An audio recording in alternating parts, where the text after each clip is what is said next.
आज गया में जब समृद्धि यात्रा पहुंची थी, इस दौरान नीतीश कुमार ने एक बार फिर से सम्राट चौधरी के कंधे पे हाथ रखा, एक बार फिर से जनता के बीच उनको लेके गए और अपील की कि भाई साहब हमारे बाद यही बिहार संभालेंगे। इस ऐलान से ये तो तय हो गया कि अपना उत्तराधिकारी जो है नीतीश कुमार सम्राट चौधरी में देख रहे हैं। वहीं जीतन राम मांझी ने एक ऐसा बयान दिया जिसको आप विवादित भी कह सकते हैं या फिर यूं कह सकते हैं कि नीतीश कुमार के भक्ति में जीतन राम मांझी चूर है। उन्होंने इशारों इशारों में सम्राट चौधरी को एक तरीके से नसीहत भी दे डाली।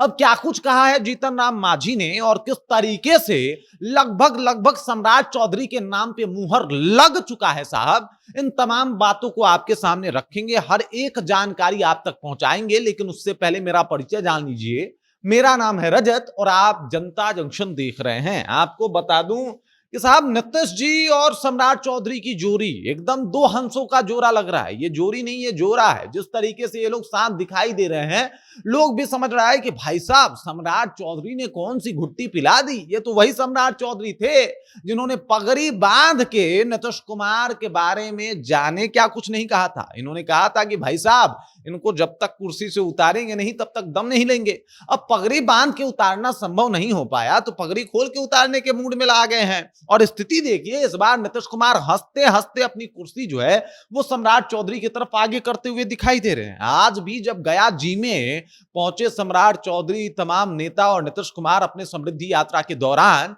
तो साहब नीतीश जी उनके कंधे पे एक बार फिर से हाथ रख के ये कहते हुए दिखाई दिए कि हमारे बाद यही बिहार संभालेंगे। अब ये बार बार कहना महज इत्तेफाक नहीं है जनाब, महज नीतीश कुमार यूं ही कुछ नहीं बोल के चले जा रहे हैं। अरे भाई, एक बार बोल सकते थे, दो बार बोल सकते, तीन बार, चार बार, पांच बार, हर बार वही।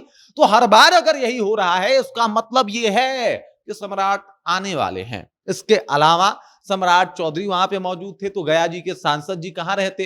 गया सांसद वहां पे जीतन राम मांझी मौजूद थे और जीतन राम मांझी भर भर के तारीफ कर रहे थे। नीतीश कुमार के बारे में जो कसीदे पढ़े हैं, नीतीश कुमार सुन के साहब गदगद हो गए होंगे। नीतीश कुमार को इतना बढ़िया लगा होगा ये सब कुछ कि चलो भाई साहब, कोई हमारे सामने हमारे नाम को लेके इस तरीके से जो है मतलब एकदम से पूरा माहौल बनाया हुआ है।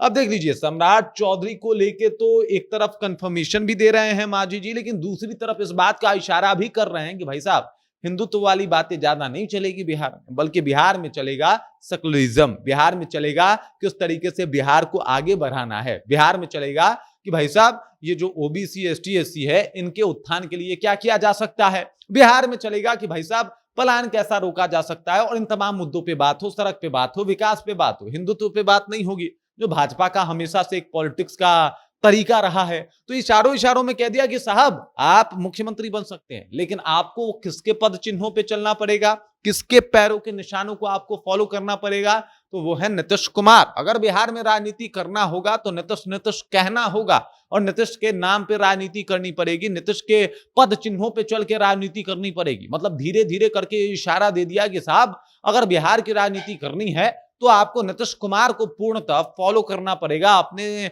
दिल में आत्मसात करना पड़ेगा। अब ये इशारा है कि सम्राट चौधरी वाली पॉलिटिक्स यहाँ पे नहीं चलने वाली, बल्कि बिहार में जब भी चलेगी नीतीश कुमार वाली पॉलिटिक्स चलेगी। और मांझी जी के इस इशारे से हो सकता है सम्राट चौधरी थोड़े असहज हो जाए, हो सकता है थोड़े परेशान भी हों, क्योंकि भाजपा अपने हिसाब से राजनीति चाहती है, यानी मांझी जी जैसे लोग जो है वो अलग तरीके से राजनीति चाहते हैं। बाकी इस खबर, इस जानकारी को लेकर आप क्या सोचते हैं? जिस तरीके से तस्वीरें सामने आई, नीतीश कुमार का कंधे पे हाथ रखना, बार बार ये कहना कि भाई हमारे बाद यही संभाल रहे हैं, इस बात को आप कैसे देखते हैं?